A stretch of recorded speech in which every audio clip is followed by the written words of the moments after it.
Bom dia, internauta! Começa agora mais um Videochat, uma parceria da Coordenação de Participação Popular, da TV Câmara e do Lab Hacker.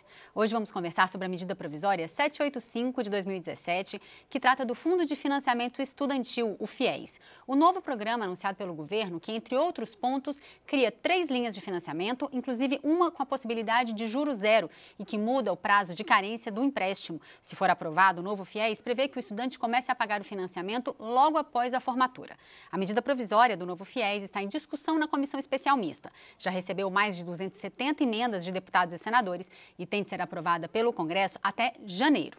A gente conversa com o relator da matéria, o deputado Alex Canziani, que conversa com a gente ao vivo, diretamente do município de 1º de Maio, no Paraná. Ele está conversando com a gente por Skype hoje, deputado. Bom dia, obrigado por estar com a gente. Bom dia, Carolina. Bom dia, nossos queridos internautas.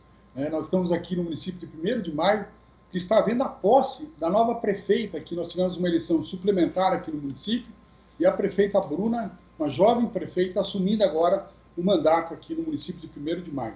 Mas com muita alegria conversando com todos vocês, Carolina. Legal, deputado. O deputado acompanha atentamente as discussões lá na Comissão Mista que discute o novo FIES. A gente confere agora um resumo do que é essa medida provisória. Vamos ver. A partir de 2018, serão 3 modalidades. Na primeira modalidade, serão ofertadas 100 mil vagas por ano para estudantes com renda per capita mensal familiar de até 3 salários mínimos. Os recursos serão garantidos pela União. Na segunda modalidade, serão 150 mil vagas para alunos das regiões Norte, Nordeste e Centro-Oeste, com renda familiar per capita de até 5 salários mínimos. Os cursos serão financiados pelos fundos de desenvolvimento dessas regiões. O risco de crédito será dos bancos, pelo qual será cobrada uma taxa. Na terceira modalidade, serão 60 mil vagas para estudantes de todo o país com renda familiar per capita mensal de até 5 salários mínimos. Será financiado pelo BNDES e fundos de desenvolvimento regional. Ao todo, serão oferecidas 310 mil novas vagas todos os anos. O chat é aberto a todos. Para participar com perguntas e comentários, acesse o link do bate-papo no portal do E-Democracia.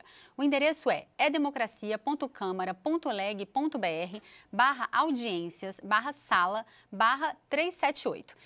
Envie sua pergunta no campo Pergunte aos Deputados. Nesse local, a sua pergunta pode ser compartilhada nas redes sociais e as perguntas mais votadas ou as mais relacionadas ao assunto têm mais chances de serem lidas e respondidas pelo deputado. Deputado Alex Canziani, então bom dia mais uma vez. Vamos direto então à participação dos internautas, as perguntas que já chegaram por aqui. Primeira pergunta é do André Gualda. Ele pergunta o seguinte: essa medida, o novo FIES, pode de alguma forma prejudicar quem já está sendo contemplado pelo programa? Olha, Carolina, primeiro um abraço para o André também. Só dar mais alguns dados. O que aconteceu ao longo dos anos com o FIES?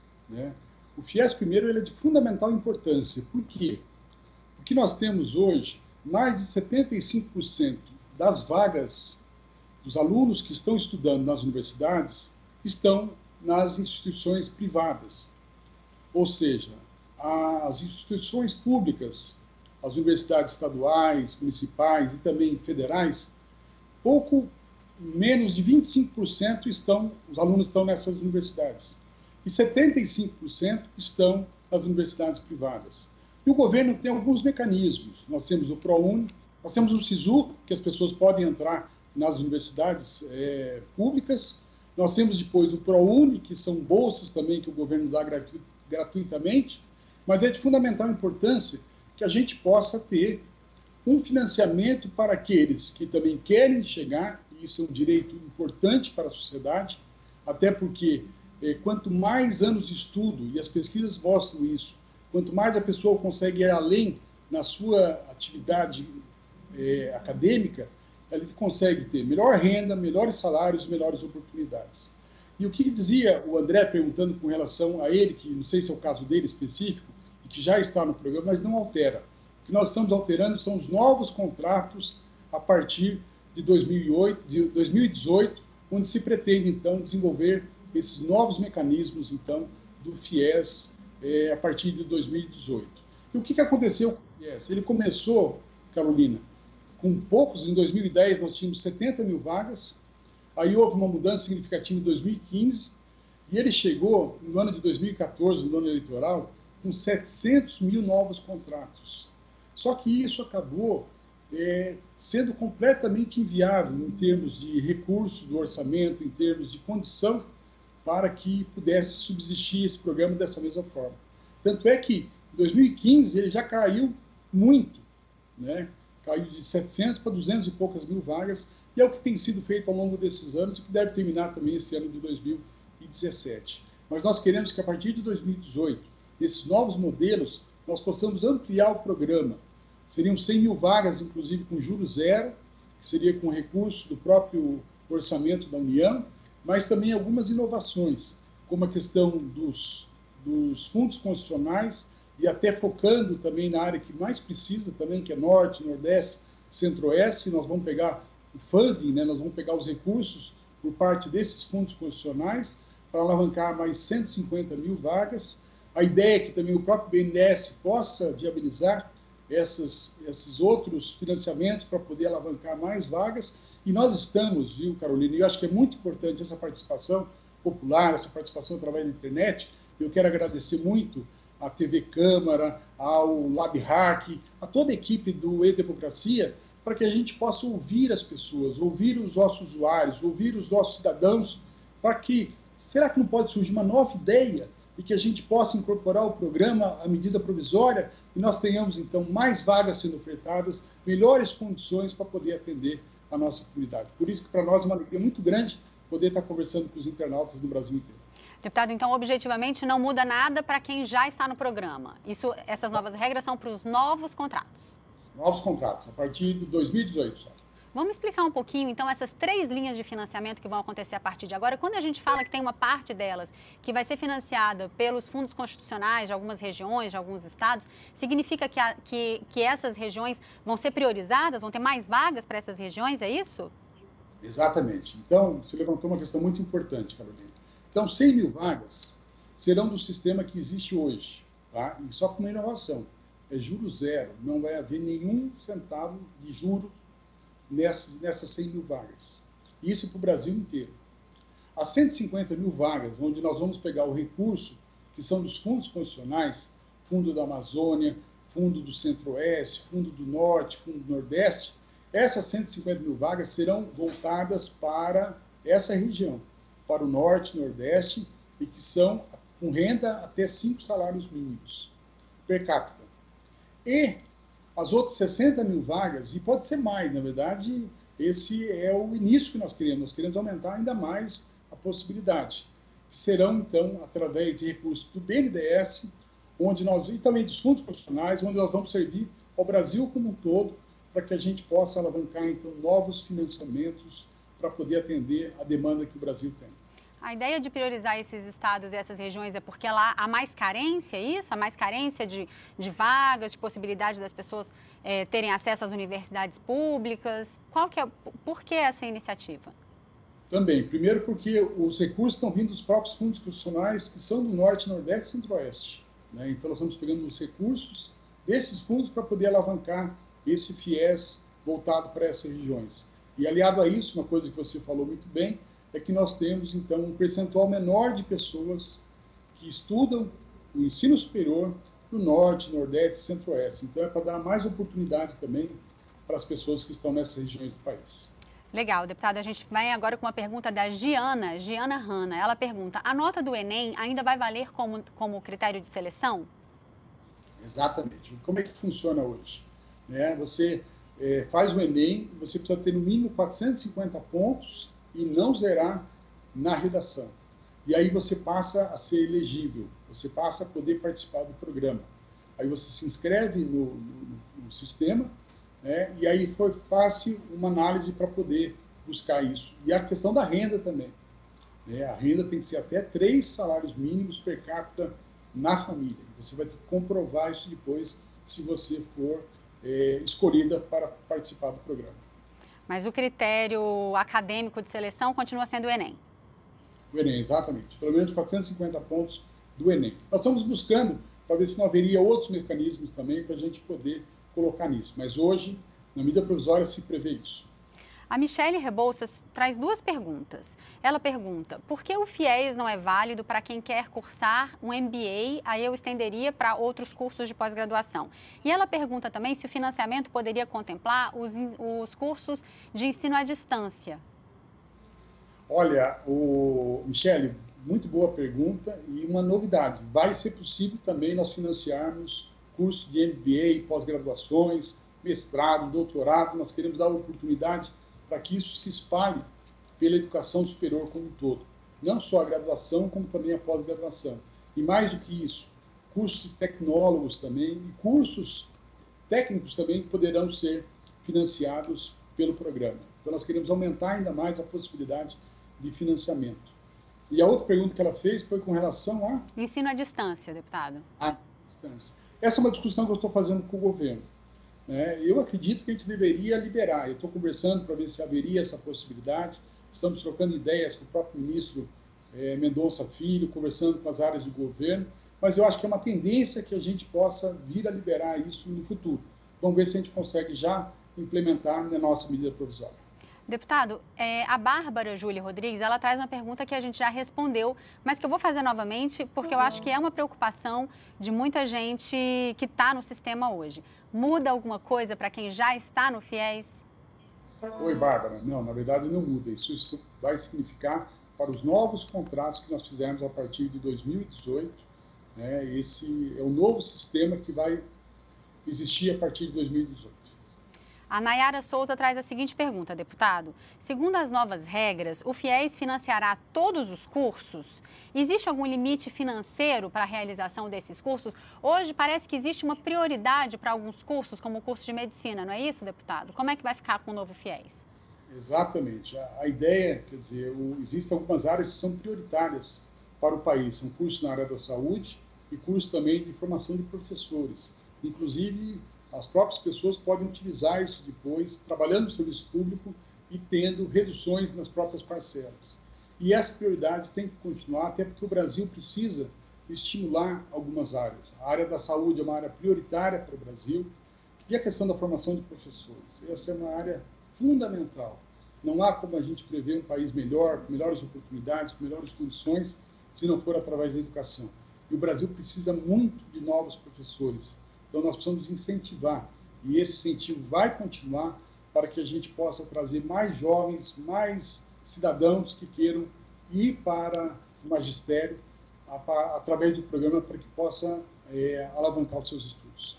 Deputado, eu trago agora uma pergunta que eu vi que repercutiu bastante numa das audiências públicas lá da comissão mista, né? Alguns especialistas consideram que a medida provisória atende às necessidades fiscais do governo, mas restringe o acesso aos estudantes porque ao exigir fiador e exigir um prazo de carência, extinguir o prazo de carência para a quitação do empréstimo nas regras atuais de 18 meses. O senhor concorda com essa análise? Poderia explicar um pouco como é que fica essa questão do fiador e do prazo de carência? Veja o seguinte, essas são algumas inovações que estão surgindo também. Agora, é óbvio, isso tudo vai ser conversado. A próxima semana, inclusive, nós estamos fazendo, Carolina, várias reuniões temáticas.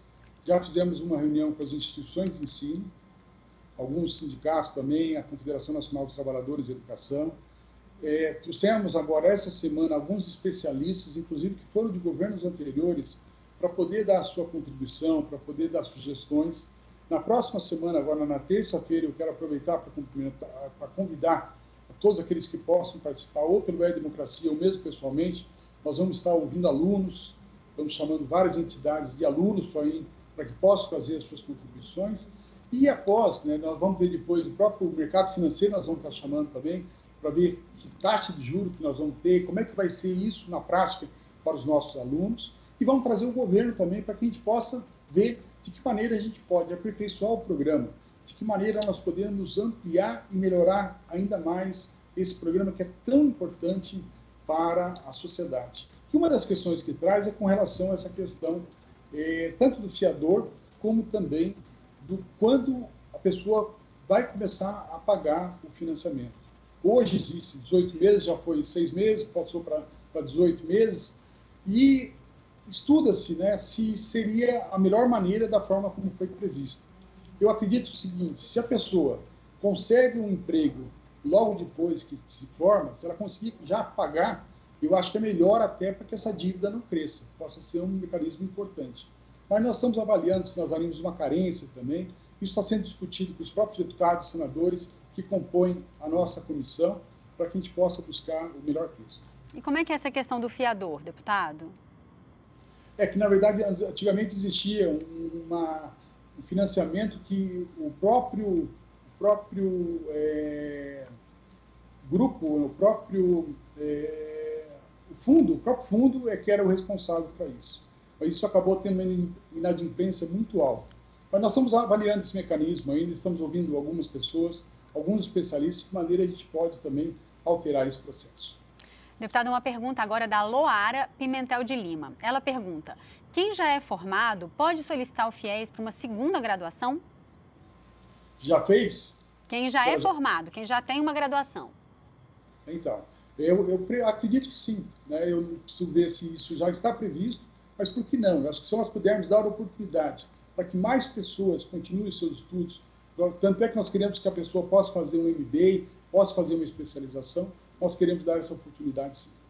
Uma pergunta da Giana. Ela pergunta, mais uma vez, sobre a questão do prazo de carência. Pelo que eu entendi, então, isso ainda não está fechado. Essa versão da medida provisória que veio do governo fala em nenhum prazo de carência, em começar a pagar logo depois da formatura. Mas isso ainda está em aberto, é isso? Ainda está suscetível de discussão? Na verdade, né, Carolina, toda medida provisória pode ser discutida, pode ser alterada. Nós temos 278 emendas a essa medida provisória. É óbvio, quando se falou na questão fiscal, e é uma questão importante, né, quer dizer, o Brasil hoje tem tido déficits fiscais, é que nem na sua casa, nosso internauta. Quer dizer, se você ganha 10 e está gastando 15, está gastando 12, essa conta não vai fechar. Você tem que se adequar àquela renda que você tem. Ou você passa a aumentar a sua renda, ou você trabalha mais, ou você consegue uma outra, ou melhora o seu salário, ou você tem que diminuir a sua despesa. E o governo é da mesma forma. Ou nós aumentamos impostos para poder arrecadar mais, e infelizmente hoje o Brasil tem um grande percentual das suas despesas que são despesas obrigatórias, ou seja, não consegue o governo remanejar, e essas despesas crescem todos os anos, independente de ser qualquer questão da legislação, mas elas crescem normalmente, a questão da própria previdência, por exemplo. Tá? Então, o próprio crescimento vegetativo também da folha de pagamento, independente de aumento ou não, a folha tem um crescimento vegetativo ao longo dos anos. Então, nós temos que avaliar essa questão fiscal, sim, é importante. O Brasil precisa passar por essa revisão, nós precisamos ter um melhor regramento do gasto público, ter mais qualificado o gasto público. Agora, na minha visão, também nós temos algumas prioridades. A educação tem que ser prioridade. É por isso que nós estamos conversando com o próprio Ministério da Educação, conversando com o ministro Mendonça, conversando com o próprio governo, para ver o que nós conseguimos avançar. Agora, a medida provisória veio de uma determinada maneira, mas não quer dizer que ela vai sair dessa maneira quando o Congresso aprovar, até porque o Congresso está exatamente no momento de poder alterar, sugerir, melhorar para a sociedade brasileira. Deputado, tem uma pergunta da Nayara Souza. Ela pergunta qual é a taxa de juros para a nova proposta do FIES. Então, voltando a explicar, não é uma taxa só, né? Tem alguns contratos que vão ser com taxa zero, nem todos. Exatamente. As primeiras 100 mil vagas serão taxa zero. E aí as outras, que são 150 mil vagas, não existe isso. Nós estamos chamando, inclusive, o próprio sistema financeiro para poder conversar qual seria essa taxa que nós vamos ter, para que a gente possa ter uma ideia. Uma inovação que nós estamos avaliando, mas eu acredito que seja importante, é o seguinte. O que é que acontecia, Carolina, e nós que, não é o seu caso, mas no meu caso, que nós já temos mais de 50 anos de idade, o que acontecia com o sistema financeiro da habitação? Você fazia um financiamento e você não tinha nem ideia quanto que você ia pagar, porque as prestações subiam, entravam juros, era uma coisa maluca. Então, depois você entrava na justiça, você terminava o financiamento, você devia mais do que valia o próprio, depois de você ter pago, valia mais do que valia o teu próprio imóvel. Infelizmente, houve uma mudança significativa, e isso foi muito importante para o sistema financeiro da habitação. Hoje, quando você contrata, você sabe quanto você vai pagar, você sabe a taxa de juros, você sabe a parcela que você vai pagar isso. E é isso que nós estamos pretendendo também na medida provisória. é que quando a pessoa for contratar, ela vai saber, olha, o meu financiamento vai ser X reais, eu vou ter que pagar isso ao longo dos anos, para que ela tenha uma noção clara, então, daquilo que vai ser feito. E, infelizmente, muitas vezes você não tem essa compreensão e depois você acaba nem conseguindo viabilizar esse pagamento. E é importante o pagamento, não só por uma questão de cidadania, mas também porque isso retroalimenta o sistema. Esse recurso volta para que nós possamos oferecer mais e mais vagas para os próximos estudantes. Deputado, a Ana Pina faz uma pergunta sobre um assunto que a gente já falou rapidamente. Ainda existirão cursos com prioridade? Exatamente. Viu, Ana? Vai haver sim. Eu acho que isso é importante para o país. Nós vamos ter vagas prioritárias para, dependendo do financiamento que vão ser para as regiões Norte, Nordeste, Centro-Oeste. São vagas que terão financiamento através dos fundos constitucionais, mas aquelas vagas, 100 mil vagas que serão para o Brasil inteiro, nós vamos também priorizar algumas áreas que são fundamentais para o Brasil, áreas na área da saúde e também na área de formação de professores, pela importância que tem para a sociedade brasileira. Este é o videochat sobre o FIES. Lembrando você, internauta, que para participar com perguntas e comentários, basta acessar o link do bate-papo no portal do E-Democracia. O endereço é edemocracia.câmara.leg.br/audiências/sala/378. E você também pode enviar a sua pergunta por vídeo. Veja como na página do FIES no E-Democracia, no edemocracia.câmara.leg.br/fies/expressão/vídeos. A gente traz agora a participação da Jéssica Lima, uma estudante de Recife que já enviou a pergunta dela por vídeo. Vamos ver. Olá, eu me chamo Jéssica Lima, faço jornalismo aqui em Recife pelo sistema do FIES e tenho uma dúvida sobre as novas regras do financiamento. Eu queria saber se dá para eu migrar do meu contrato atual com juros de 6,5% para o novo contrato de juros zero. Então, deputado, ela é uma estudante que já tem um contrato do FIES e quer saber se ela poderia migrar para esse novo contrato. Isso existe? Essa migração é possível? Não acredito. Eu vou checar isso, mas eu não acredito que seja possível. Até porque ela está num contrato já em execução. Ela não, na minha visão, ela não poderia estar migrando. Mas eu vou estudar, viu, Jéssica? É uma questão importante para a gente poder dar uma avaliada se a gente poderia estar migrando. Como esse contrato, ele já está em execução, e eu acredito que, pela medida provisória, não seria possível nós passarmos, então, para o novo formato. Mas eu vou levantar isso e depois eu te passo, viu, Jéssica? Legal, deputado. A Débora faz a seguinte pergunta. Vai existir um limite de orçamento para o financiamento? A previsão orçamentária de alguma coisa pode interferir na concessão desses financiamentos? Perfeito. Boa pergunta, inclusive, né? Quer dizer, principalmente as 100 mil vagas, elas são voltadas, elas são oriundas do orçamento público. E nós estamos prevendo, então, um fundo que nós vamos criar com até 2 bilhões de reais para poder alimentar esse fundo. Agora, existem outros fundos que aí nós vamos poder estar captando mais recursos. Então, eu acredito que a gente possa alavancar ainda mais vagas daquelas que foram previstas inicialmente no sistema. Então, mas hoje está previsto 2 bilhões. Agora, é óbvio, na própria discussão já existem emendas no sentido de ampliar isso, e nós estamos conversando com o governo para ver se haveria espaço para nós termos mais recursos, então, no FIES. Deputado, olha essa pergunta da Ana Pina. Quais foram os motivos para todas essas mudanças nas regras, hein? Olha, boa pergunta, viu? O que aconteceu isso? Foi que, da maneira como estava, não tinha condição de permanecer. Pelo volume de recursos que estavam acontecendo, hoje o FIES, ele significa mais do que a própria Bolsa Família, né? Então, ele estava numa grandeza que não é possível, né? Todas as pessoas que, tanto das instituições de ensino como da própria, os entendidos na educação, eles avaliam que do formato que estava não é possível continuar. Nós temos que fazer um novo modelo. Nós temos que fazer um modelo que seja mais perene, que ele não tenha soluço. Olha, começa, daqui a pouco levanta e depois cai abruptamente, como nós tivemos. Quer dizer, saiu de 70 mil vagas, foi a 700 mil vagas e depois caiu, né?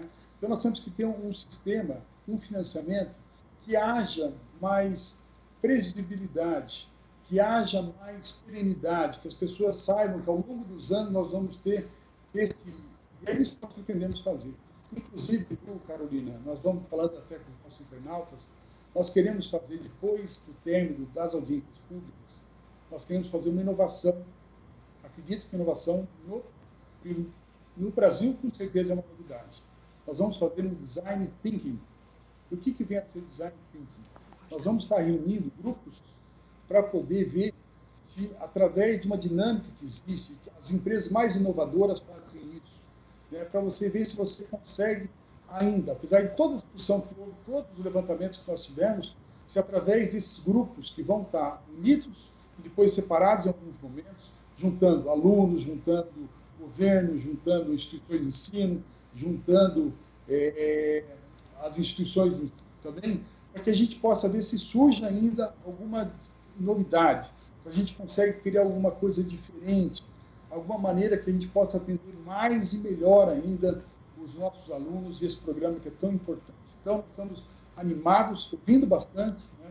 Eu até brinco dizendo que eu quero ficar rouco de tanto ouvir, para que a gente possa ter, então, as melhores sugestões, as melhores ideias, que os internautas têm um papel muito bom nesse sentido, de poder trazer sugestões, ideias, críticas ao programa também, para que a gente possa, dentro do possível, aperfeiçoar e fazer um FIES melhor para a sociedade brasileira, para o futuro do Brasil. Deputado, a Geise Bispo de Oliveira faz uma pergunta sobre a qual a gente já falou rapidamente sobre essas áreas prioritárias, né? Mas ela reforça a preocupação dela com a área da licenciatura, já que, na opinião dela, a educação passa por uma crise e precisaria, então, de incentivo de professores. Olha, sem dúvida alguma, nós concordamos plenamente, até porque na Câmara o meu foco é a área da educação, eu acredito que é a área mais importante que o país tem. E, sem dúvida, a questão dos professores é emblemático, é fundamental, é importantíssimo para que a gente possa melhorar a educação e melhorar a sociedade como um todo. Tanto é que o programa tem essas prioridades e nós vamos continuar muito claramente dizendo as vagas de ciência, nós teremos, então, a condição e a determinação que vagas voltadas para professores sejam prioritárias. E continua, inclusive, com a possibilidade de você, indo para o serviço público, você ter descontando essas parcelas para poder pagar o FIES. Deputado Gesiel faz a pergunta oposta. Algum curso deixará de ser financiado pelo FIES? Algum curso não poderá mais ser financiado pelo FIES? Não temos essa previsão. Quer dizer, uma questão que é limitante é o valor, né? Hoje está previsto até R$30 mil por semestre, ou seja, poderia dar um máximo de 5 mil, e aí é um complicador, e eu reconheço isso, nós estamos buscando para ver se haveria alternativas também com relação à questão da medicina, né? A medicina tem cursos que hoje são maiores os valores do que R$5 mil por mês, e muitas vezes a pessoa não tem como pagar, então nós estamos avaliando se teria algum mecanismo que a gente pudesse dar um tratamento, mas a ideia é não tirar, nós vamos deixar a possibilidade em todos os cursos, obviamente com prioridade para a saúde e formação de professores. O Gesiel também faz outra pergunta: quais são as formas de adquirir o financiamento segundo as novas alterações? São modelos diferentes, o modelo geral das 100 mil vagas e os modelos que vão ser financiados? A que instituições que o estudante vai ter que recorrer? Como vai funcionar exatamente essa diferenciação? Inclusive, nós vamos estar abrindo para todos, né? Quer dizer, todos os bancos vão poder ofertar. E cada banco vai poder fazer o seu programa, né? Usando os recursos que são tanto dos fundos funcionais como também do próprio BNDES. Então, nós vamos ter vários bancos oferecendo condições diferenciadas para os nossos alunos. Mas a prioridade é aquelas 100 mil vagas, aí serão pelos bancos públicos, Caixa, Banco do Brasil, tá? E aí nós teremos juros zero, esses são as 100 mil vagas, e fora isso, cada banco vai poder fazer a sua proposta, vai fazer o seu encaminhamento, mas nós queremos conversar muito sério com os bancos também, para que a gente possa ter uma taxa que seja adequada para que os novos alunos, depois de formados, possam vir a pagar o financiamento, até porque eles são importantes para que possam voltar ao sistema para poder alavancar novas vagas. Deputada, a pergunta da Érica Rocha: qual deverá ser a renda familiar mensal bruta? Existe esse limitante? Existe, Érica. Obrigado pela sua pergunta, é muito importante. Para as 100 mil primeiras vagas, a renda da família per capita é até 3 salários mínimos. Ou seja, cada membro da família pode ter 3 salários mínimos é a renda per capita que nós vamos permitir. E os outros é até 5 salários mínimos. Porque a ideia do programa é exatamente dar oportunidade para famílias que precisem do programa para poder fazer com que os seus membros, seus filhos, possam ter acesso ao ensino superior. Pergunta da Geise Bispo de Oliveira. Qual o valor da coparticipação que o estudante vai ter de pagar caso ele não possua emprego formal? Como fica a situação do estudante que se formou e não conseguiu emprego? Então, a nossa ideia é o seguinte: enquanto ele não tiver renda, ou emprego, ou uma renda como autônomo, que ele não pague. Como é que ele vai pagar isso? Então, nós estamos vendo, inclusive, como é que isso está na medida provisória.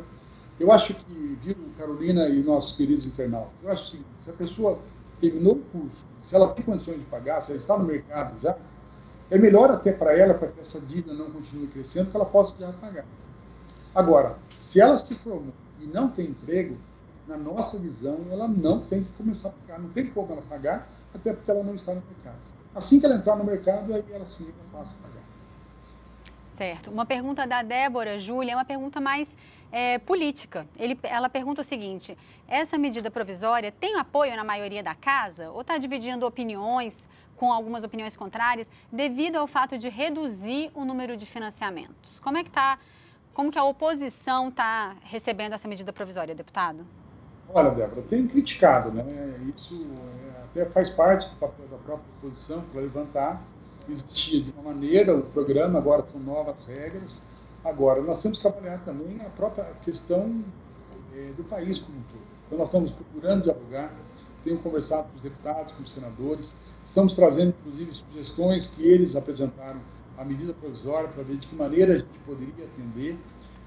A crítica que se faz muito forte, a questão de vagas, e nós estamos tentando buscar um caminho para isso.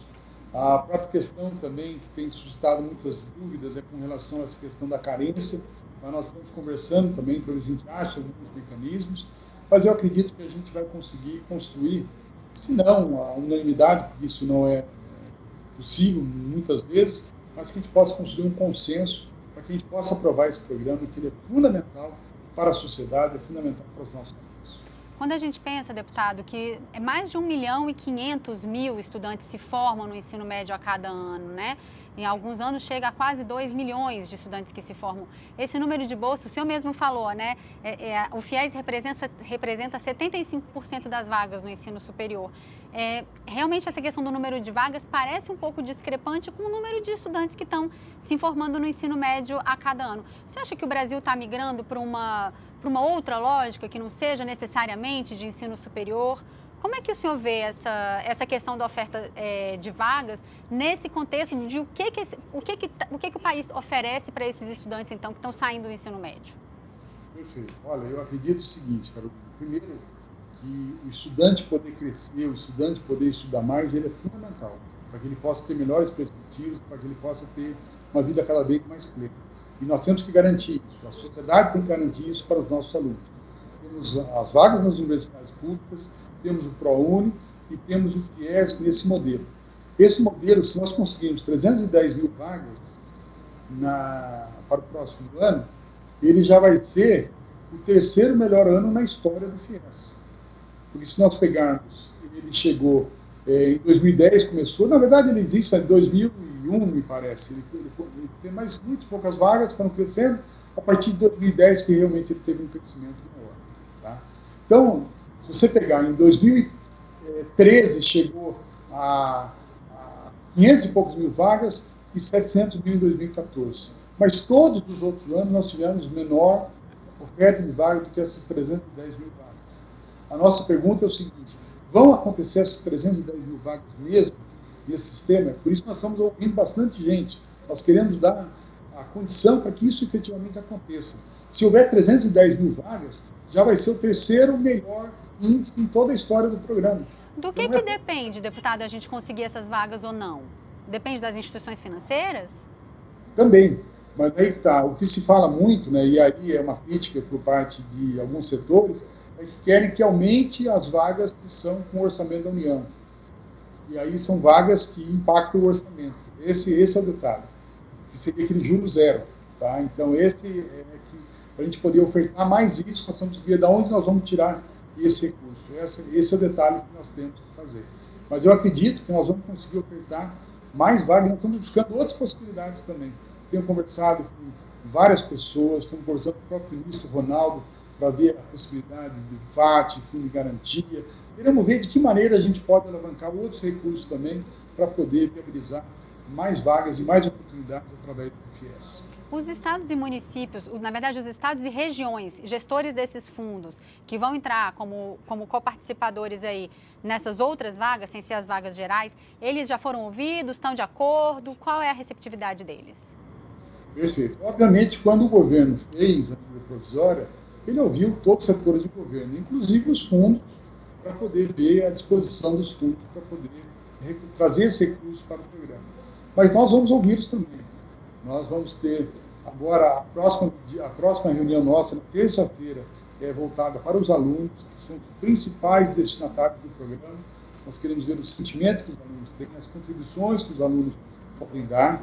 Depois nós teremos mais uma audiência, aí, chamando o mercado financeiro também, para que a gente possa ver a avaliação que eles têm, se do modelo que está, vai acontecer isso a partir de 2018 mesmo, e também uma audiência que nós teremos, a última, é que com o governo, nós vamos chamar o Ministério da Educação, o Ministério da Fazenda, vamos chamar os bancos públicos, vamos chamar os fundos constitucionais também, para que a gente possa avaliar, então, a real disponibilidade, vontade e até sugestões para a gente poder ampliar e melhorar o programa.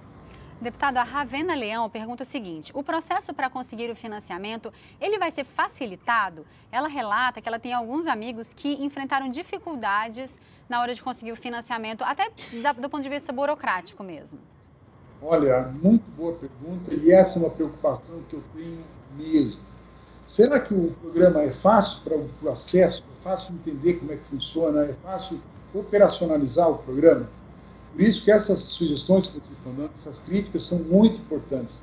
Eu quero aproveitar a grande audiência que tem o Democracia, a quantidade de pessoas que são usuários do programa, digam o que é que está pegando, digam quais são as dificuldades. Olha, é difícil para você achar no sistema, é difícil as telas, cai muito a internet. Quais são os problemas para que a gente possa também incorporar isso no nosso relatório? Nós queremos não só a questão das vagas, que são muito importantes, não só a questão de viabilizar recursos para atender o programa, mas mais do que isso, nós queremos facilitar o acesso, viabilizar com que o programa seja mais fácil de entendimento e de operação por parte das pessoas. Deputado, mais uma pergunta da Ana Pina. Uma pergunta boa, eu também tenho dificuldade de responder isso. O que é o fundo garantidor do FIES que a gente tanto fala? Exatamente, fundo garantidor, porque veja o seguinte, como é que você vai ter o recurso para poder viabilizar? O governo cria, então, um fundo garantidor, coloca um determinado volume de recursos, e a previsão agora é de colocar até 2 bilhões de reais, para que esse fundo possa, então, ir gerindo esses recursos. As pessoas, quando pagarem, entra mais dinheiro nesse fundo, e assim, consequentemente.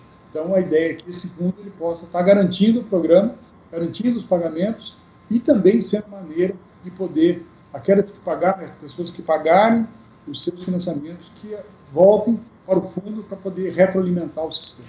Olha essa pergunta do Alexandre Mori, deputado. O custo do FIES para as universidades vai aumentar. O programa deixará de ser tão atraente para elas. A comissão que será criada deve conter, ou seja, ele está falando sobre o debate, né? O debate na comissão deve ouvir, além das autarquias, dos membros do setor e da comunidade, também as universidades. É verdade que vai ficar menos atraente para as universidades, deputado? Olha, uma pergunta muito boa. E a primeira audiência que nós fizemos foi exatamente com as mantenedoras, com as instituições de ensino superior. Mas fora as audiências em si, nós temos conversado com muita gente. Eu sempre que estou em Brasília, nós estamos ouvindo pessoas, entidades que têm nos chamado para poder dar sugestões, para poder dar ideias, criticar alguns pontos do próprio programa. Essa é uma situação que fala, olha, será que vai ser atrativo para as instituições nesse novo modelo? E é por isso que nós estamos conversando, estamos vendo até que mudanças que a gente possa fazer, porque é óbvio, se nós não tivermos a participação, as instituições de ensino não são obrigatórias, não são obrigadas a participar, elas vão participar se quiserem. Né? Esse é um fundo importante para os alunos, é importante para a sociedade, mas também importante para as entidades, para as instituições de ensino. Então, por isso, nós temos que buscar a melhor solução, a melhor redação dessa medida provisória, para que a gente possa avançar, melhorar o programa, mas atender aquilo que a sociedade precisa. E uma preocupação da Tânia, que também é nossa como TV Câmara e certamente do senhor também como relator dessa matéria. Como vai ser divulgada essas mudanças para os alunos? Como ter certeza que essas informações estão de fato chegando até eles, deputado? Olha, pela quantidade, viu, e até eu quero agradecer muito, né, toda a exposição que dá a TV Câmara, a Agência Câmara, o E-Democracia, o LabHack tem feito um belo trabalho também, no sentido da gente poder, fizemos um lançamento, inclusive, do Ouvindo o Cidadão, para que ele possa sugerir essas mudanças, para que possam, as nossas audiências públicas são todas transmitidas pela internet, para que as pessoas possam participar, estão, inclusive, fazendo perguntas para os nossos convidados, para os próprios deputados e senadores. Então, é muito importante essa participação, e é óbvio, né, quer dizer, até o dia da votação, até o último, nós vamos aprovar na Câmara, depois aprovamos no Senado, pode haver alguma alteração, sim, pode haver alguma mudança. Mas tão logo aconteça isso, a partir da sanção do presidente da República, quando o programa estiver formatado, aí sim o governo deve fazer uma comunicação dizendo o seguinte: olha, a ideia era essa, o governo aprovou isso, e esse será o novo FIES 2018. E nesse momento também, no momento que a gente está agora, é importante a gente continuar divulgando a possibilidade de interação justamente para que as pessoas possam tirar suas dúvidas e sugerir mudanças, né, deputado? Sem dúvida, Carolina, olha, é muito importante isso, né? As pessoas trazendo as suas dúvidas, né? E tem dúvidas que até eu tenho, né? Eu não sou o grande especialista no programa, nós estamos estudando, estamos aprendendo, estamos conversando bastante para a gente poder ver o próprio mecanismo que funciona, o FIES, mas o usuário é muito importante que ele traga a sua visão, que ele traga o seu sentimento com relação a isso.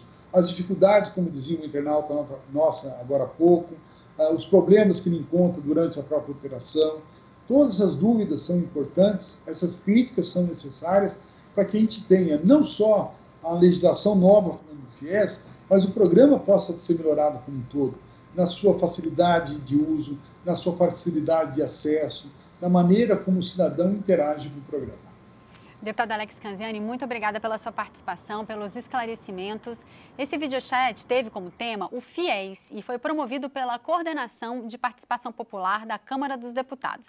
Eu lembro aos internautas que todo esse debate vai ficar disponível no portal do E-Democracia, no endereço edemocracia.câmara.leg.br/audiências/sala/378. As perguntas que não foram respondidas ao vivo vão ser encaminhadas para o deputado para que ele possa responder posteriormente. Deputado, você quer falar mais alguma coisa, se despedir dos nossos internautas?